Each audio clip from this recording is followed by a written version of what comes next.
Good morning, doctor. Welcome back.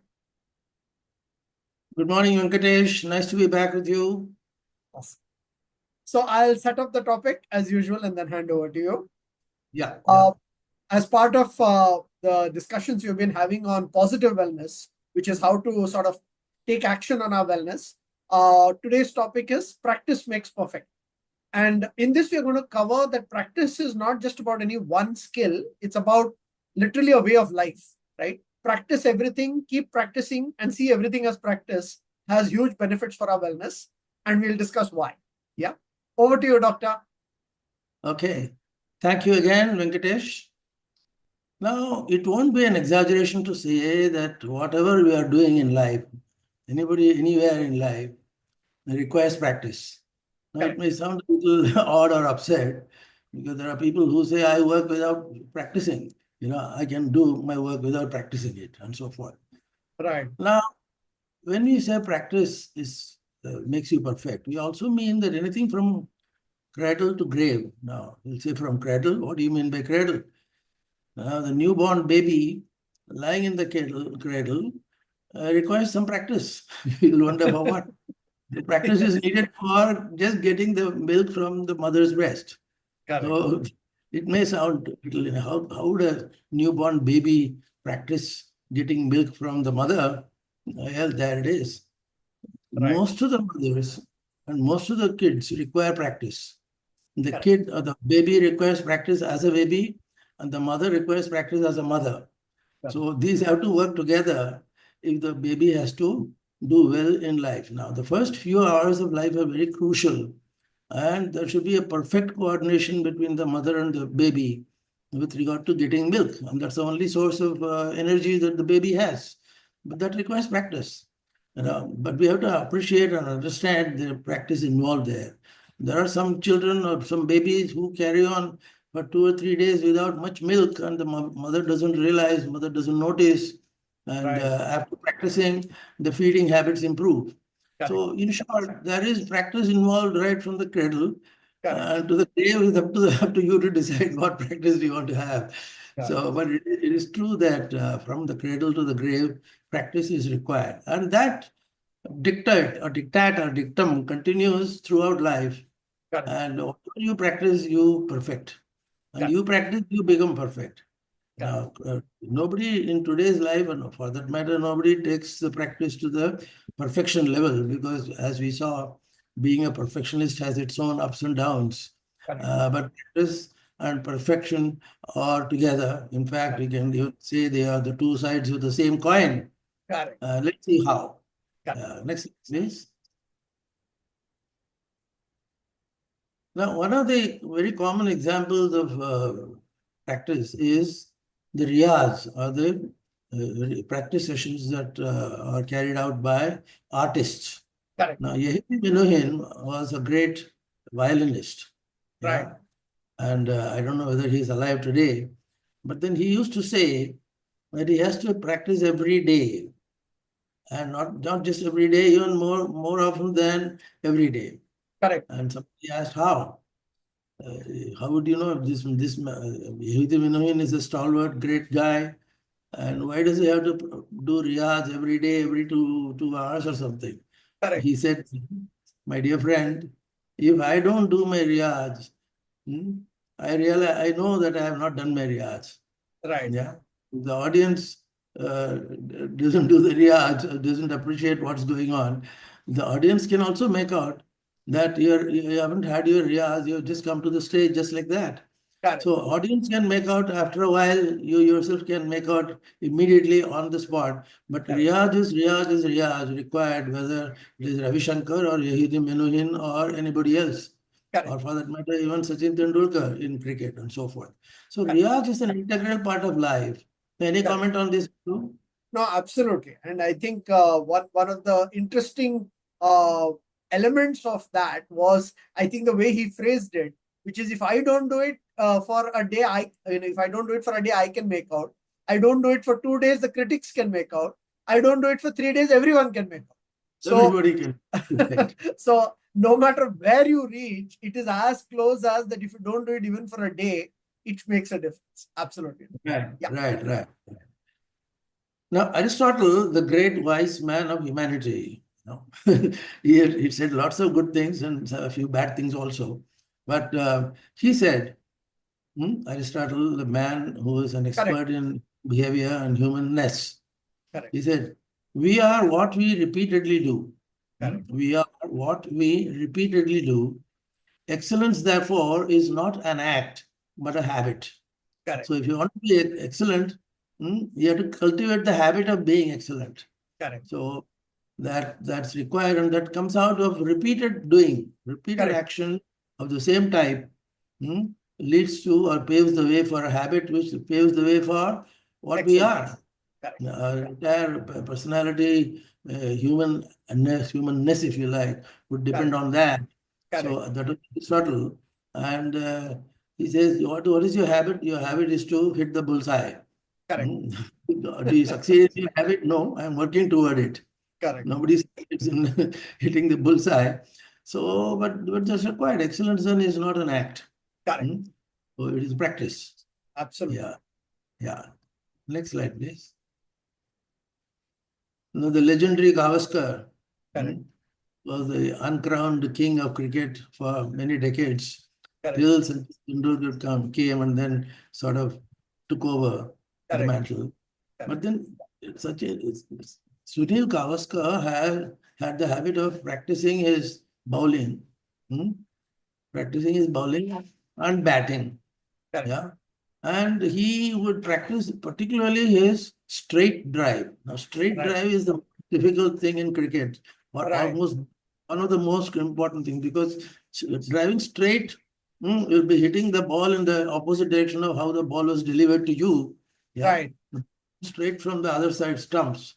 And now you have to hit it back on this side stump. And then the closer you hit, the longer it can go, because there will be no fielder there. What is the trick of this? Right? There is no fielder. Straight between long on and long off, there is no fielder. It's in all games of cricket, it is always the case. When the bowler starts to bowl between long on and long out, there is no fielder. The fielder has to, and you have to hit the ball past him before he finishes running or something. It's a very tough thing. Between the bowler and the stump. Yes, exactly, to begin with. Absolutely.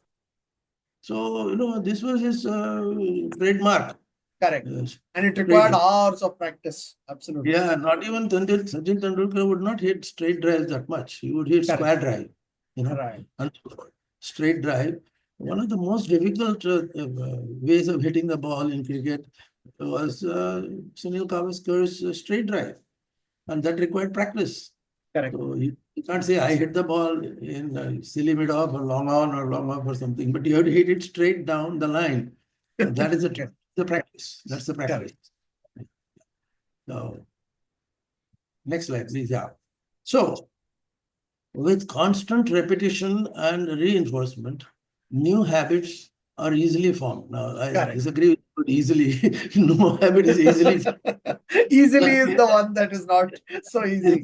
Yes. This is the quotation that I picked up from the internet, but I can't change PDF. So there it is. Yeah. Habits are formed. How?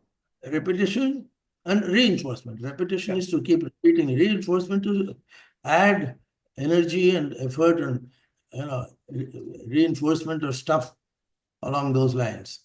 So that requires all that. That will help you form a habit, create practice, and practice has to be toward that. You can't be just hitting the ball anywhere you want and call it practice.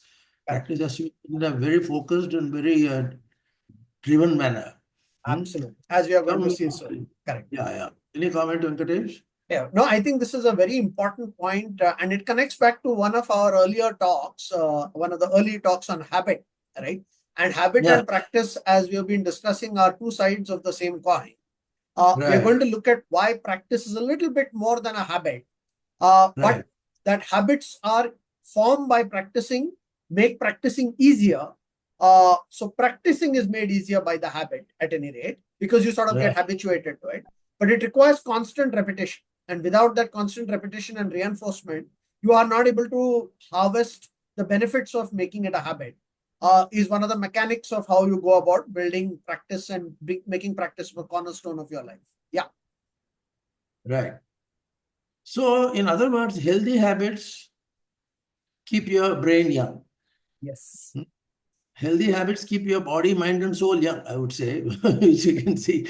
Correct. Body, I'm a believer of body, mind, and soul entity of philosophy or whatever, metaphysics or Correct. what. Correct. But nothing is done without body and mind. All three working in synchrony. So it Right. is not just your brain, it is your thought, and it is your thought which is conditioned by your the makeup of psyche and so forth. So Correct. it's a composite thing of body, mind, and soul, and healthy habits reinforce all three. You Correct. don't really need to work only on your body or your mind and whatever. And these three happen automatically if you do it properly. Body, Correct. mind, and soul get reinforced, and that is how you put your body, mind, and soul into practice. Correct. Any comment, Venkatesh? No, absolutely. And I guess, like you discussed at the very beginning of today's talk, that even the most basic of activities require that neurological conditioning and sort of the creation of the neural capacity to do, let's say, even drinking milk from your mother. Right, And if it is so for something so basic, it is definitely true for everything else we do. And one right, of the things is clearly our brain is always healthier when it is more active and when it is always growing and building, and nothing does that more than sort of practicing and building the right habits. Absolutely. right. So, for every act, there is a theory and there is a practice. I wonder from where did this theory part come? Well, theory is derived out of experience and knowledge and so forth, and you put everything together and create a rule for the practice. Correct. So who is on straight drive has also a theory. Correct. The theory of finding the gap. Correct. Neil Harvey was a guy. Neil Harvey was an expert in finding a gap, and he was famous as a slip fielder. In the Right. slips, there are slips, four slips, mind you, at within a striking distance of each arm and so forth. And Harvey will find exactly that precise gap, yeah, and for which he had to exercise his theory and perfect his theory. Right. And that theory led to his practice of hitting the slips. Slips. There is no feel. There is no drive in slips. You just flick the ball Click between the two ball. fields, Correct. and there you are. You have executed your theory, Correct. and Harvey has vindicated one more of his what drive, if you like. Right. Slip. You don't. One of the shots. Yeah. One of the Yeah. ways that you can play the ball. Yeah. Absolutely. Right. So theory and practice have to go together, and they are two sides of the same coin. Correct. Uh, that's what it is. So you have to understand theory as you are doing practice. Otherwise Correct. you'll say work like a donkey without applying your mind. You Correct. have to understand the theory, and then the practice occurs. It's not doesn't Correct. mean it's following practice. It is there simultaneously growing and adding Feeding value. into each other. Correct. Right? Absolutely. The more you Theory, practice, the more observations you have about how you can refine the theory. But unless you practice, it will remain theory. Absolutely. correct. So they go hand in hand. Right. Thank you. Yeah. Next slide. Now, when it comes to theory and practice, Mahatma Gandhi was a classic example of one of the advice he gave to a school girl. Yeah, Right. Mahatma Gandhi's sweet advice to a school girl became a landmark observation. Yeah, Right. people wondered what. It went like this, something like this. A mother brought her daughter to Gandhi and said, Mahatma Gandhi, you are a great Mahatma, you are a great guy. But you are not helping my daughter who keeps on eating sugar every 2 hours. So Mahatma Gandhi said, oh, is that so? So he thought for a while. So what was Mahatma Gandhi's uh, Nice. advice we have to see? Now what was Mahatma Gandhi's thinking? A thought process we have to see. Now what is that thought process?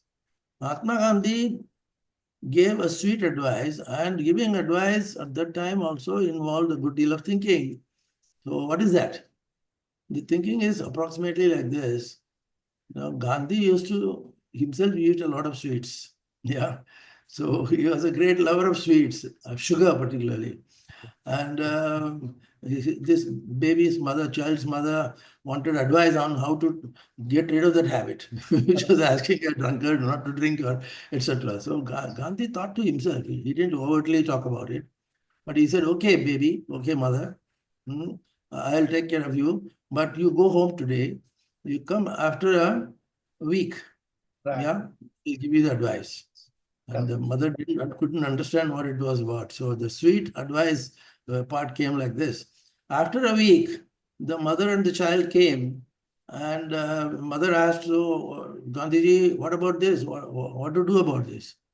He said, now today I will say, dear baby, don't eat sweet. Mother said, after a week of waiting and hemming and hawing, here is Yeah. this old man who simply says, don't eat sweet. They say, what is this nonsense you're doing?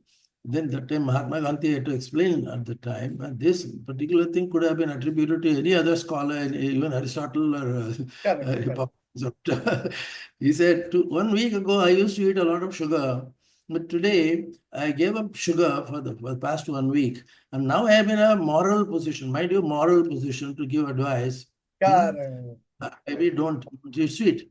Now, Correct. this became an inspirational story in many management terms. And don't preach what you cannot practice, Correct. But Correct. if somebody says it by himself, he'll be scoffed at. But Correct. Mahatma Gandhi is saying it out of experience and wisdom. Mind you, experience has to lead to wisdom. But Correct. Mahatma Gandhi's sweet advice came from wisdom. Correct. And it won't be gone, but just it's not a one-day affair. It's going Correct. to be a permanent trait. And it is Correct. said that Mahatma Gandhi thereafter never ate sweets. How to apocryphal the whole thing is, but it is there. Correct. It's a recognition of the fact that unless you practice, you don't preach. Correct. So, yeah, next slide. Any Perfect. comment on? No, no, perfect. Perfect. Yes. Yeah, next slide. So Gandhi said, and in fact, this again, excuse me, could be attributed to any great man in the past or even the present. Right. Even in managerial terms and management terms, this is put across so often and so glibly. An ounce of practice is worth more than tons of preaching. In sales, we use this because in sales, the area manager gives an advice to the representative. Right. Yeah, do this, do that. But the representative will turn around and say, my dear fellow or my dear sir, you are doing exactly what you're asking me not to do. So he said, an ounce of practice is worth more than tons of preaching. Because again, the credibility of an advice comes out of that. So absolutely. Nothing is better than the example of actually practicing it. And it's one of the more powerful ways for others to learn what you're trying to say as well. Right? Your ability to practice it and your ability to demonstrate that. Yes. Yeah. Now, in this context, a famous wisdom statement comes from a management expert, and it goes like this. For anything to settle as a good practice, you have to put in 10,000 hours of effort, hours of work, 10,000 hours of work, and you can have any kind of skill or whatever. Mastery or whatever. Yeah. So this 10,000 hours of practice became again a management dictum, although some psychologists have disagreed with this. And they continue to disagree with this. It's like your marshmallow test. Not everybody would agree, but by and large, it works. So if you tell somebody, you do like this 10,000 times, and it will become your habit. It's similar to what going back to Aristotle said. You repeatedly do, that is 10,000 hours of Aristotle advice, distills into actual practice. And that leads to leveraging your skill set. So you do anything, like whether you're walking or you're swimming or you're singing or you're just sitting and thinking. Thinking is an active part, and you have to think actively for 10,000, otherwise your thought is a useless garbage. So what is this? Let's take a closer look at this. Next slide, please. Now here, a gentleman called Malcolm Gladwell. I guess that's the next one. Yeah, that's right. Gladwell. Now, Gladwell said, for outliers, an outlier is a statistical entity where you're outside of your two standard deviations, if you like. Correct. And Malcolm Gladwell said, you are an outlier, you are anybody, but you do 10,000 times something, like learning to release the clutch in the car, or learning to whatever. So if you do it 10,000 times, it becomes a habit, it becomes perfection, and it is within reach of anybody. The Right. important thing is that 10,000 times, if you are able to do, whether you are Right. an outlier, inlier, whatever, that gets integrated in, inseparably into your personality, Correct. and that becomes a habit. It becomes your leverage for success. Correct. Malcolm Gladwell. Let me say it again. Not everybody has agreed with this. I did a internet search, but it's okay. I mean, people say, okay, Gladwell is glad to have known Gladwell, but No, I Gladwell think is the not. point that you're going to make next, we can come to that point, is Yeah. actually the way to interpret it, which is it's not just 10,000 hours of mindless doing, but if you're doing deliberate practice. So why don't you Yeah. speak about that now? Yes. Right. Now, this word deliberate practice came as a side byproduct of this Malcolm's theory, Right. or even general Was actually a any separate, yeah, it's a separate set of studies, but yeah, but they connect separate, together. Correct. they always connected together, or at least most of the time they connected together, and it is also easy for us to connect together. Correct. If something is deliberate and 10,000 times, then it Correct. gets reinforced. The very statement gets reinforced. Correct. And for 10,000 times, you require to be deliberate in whatever you're doing. You can't be casual listening to some Vivid Bharati or something. Because nobody listens to Vivid Bharati anymore. Anyway, so you cannot put it that way, but deliberate practice and 10,000 times execution of that for a Correct. practice or key elements or key ingredients of establishing a new practice landmark and so forth. Or yeah, Yeah. reaching mastery. Exactly. Yeah. And I guess the two together then explain what Malcolm Gladwell was trying to say better, that not Right. only doing 10,000 hours of practice, but it's being deliberate, which we are about to explain in the next slide. Deliberate is like this girl here, you Yeah. study like you do in Riyaz, right? Every day, to use the Right. Riyaz word Right. itself. Every day you're Right. focused on a new small micro skill, right? I Yeah. want to Yeah. sing this set of notes better, or in running, I will do this particular action better, or I will serve better, or I will return serve better. You Right. slowly improve these micro things, and that's this, I guess. So why, Yeah. doctor? Yes. Yeah, this takes us back to Gavaskar and Neil Harvey's, Correct. Neil Harvey to practice finding the gap between two slips. Correct. And Gavaskar had to find a way of driving the ball straight back to the boulder and beyond. Yeah. Correct. So both are very, both cannot be achieved without deliberate practice. And what do you do Exactly. with deliberate practice? You have to focus 100%. You have to be 100% present. Correct. You can't be thinking about your girlfriend or you can't be going to some movie or something. And you work with focus, and that requires mental effort and mental energy to be applied. Correct. So focus 100%, and you have to get feedback also. Correct. If you are hitting the ball and then Gavaskar doesn't realize that it is way off, the mid on Correct. or mid off something, then you have to find your feedback somewhere. Correct. And many times in net practice, people get feedback. You don't Correct. get feedback much in matches, but you get it Correct. in net practice. And that's why even Correct. the best of people do their net practice. Like I do in my own field. Correct. I do Riyadh and I get to know the feedback with regard to where the Shajja was, where the Rekab was. Correct. And that feedback, my own body gives me the feedback, and there are friends who give you the feedback. Correct. So feedback is required. Without Correct. feedback, you're working in a vacuum. Exactly. And you have to reflect and refine. Now, this is where the fine tuning and the ultra fine tuning comes in, without which you can form a good practice. Correct. Yeah. Correct. And set a stretch goal. And this will have to be reinforced. If you are Correct. doing something. So now you refine the goal and you set the next stretch goal by this feedback loop. Absolutely. Right. Like we used to give the example of Sergei Bubka, the pole vaulter from Russia. Correct. And he used to reflect and refine and stretch a stretch goal. Now you say, Correct. today I jumped 18 feet or whatever. Tomorrow I will jump 18 and a half, 18 feet and 2 inches or something. Correct. So that was his goal. His Correct. stretch goal was 2 inches more than your present level. Yeah. Correct. So you get a feedback, you reflect and refine, and then stretch. Set a stretch goal. Now you are moving one level higher every day. Every day Correct. is a higher level of target setting. So this is not just repeating, but it is repeating with thought. Correct. You Correct. can Correct. be No, absolutely.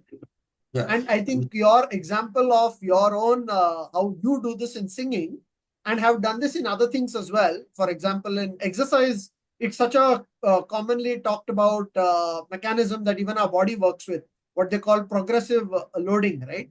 Right. You do two movements today, you can do a third the next day, then a fourth, then a fifth, you can add.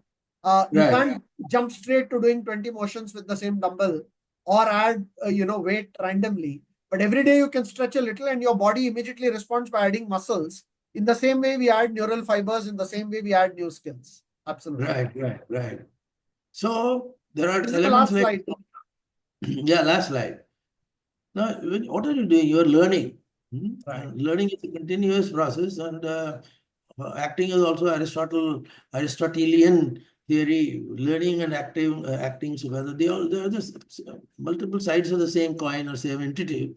Correct. And you do deep learning, and then you do deliberate practice, Correct. and you have, interestingly, this is something desirable difficulties. Now we can have a full seminar on this.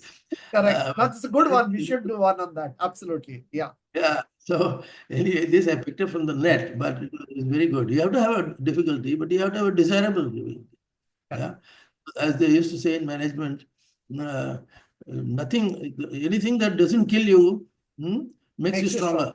Correct. It's like sword swallowing, or playing into the magician's proverbial apple shooting, etc., etc. Yeah. Yeah. So desirable difficulty is a vital element, and that is what is improving your goal setting. Now, if you don't have Correct. that desirable difficulty, you have no goals. And Correct. beyond the mind, of course, you cannot set goals. For example, in my own case, I am now 80 plus. Right. And if I keep hitting goals, I will end up with problems, medical Correct. problems.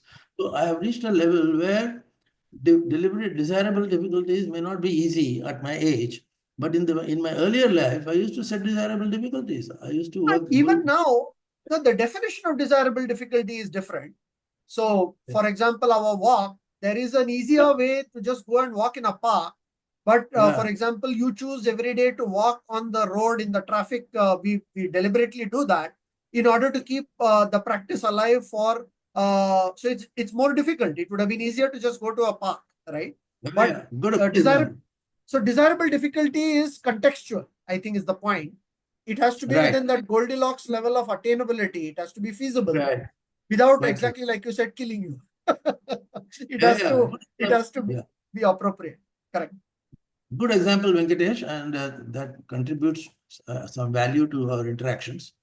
So Yes. I think this is the last slide, Yes. and there is enough room for thinking.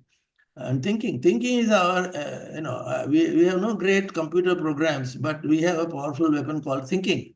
Correct. And that thinking has to become more and more and more refined. Correct. And you have to graduate to a higher level of thinking, which can lead to the higher level of acting and so forth. Correct. So that's what it is. I hope I could make some justice to that, Venkatesh. Yes, absolutely, Doctor. Just to summarize in a minute, as we always do in the end, Yes. we starting with this slide itself, and maybe an interesting observation on this slide before I summarize. It says deep learning. I don't know if you are aware, Doctor, but in artificial intelligence, Yeah. all of what is now being used is an example of what's called deep learning.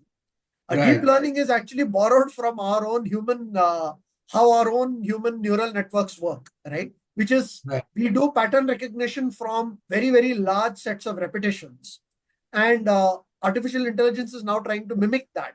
And that's what all the chat GPTs and others actually do. It's an example of deep learning, right? And so Right. anything that seems magical, right? Whether it is artificial intelligence programs trying to mimic the original magic, which is the magic of us as humans, comes from deliberate practice and continuous repetition, reinforcement of the learning that comes from it.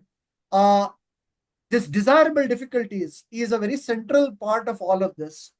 It is not about just going about doing the same thing again and again, but setting goals which are slightly more stretch every day, investing the effort and time to do that better, and it pays off like compounding, like the power of compounding we have discussed before.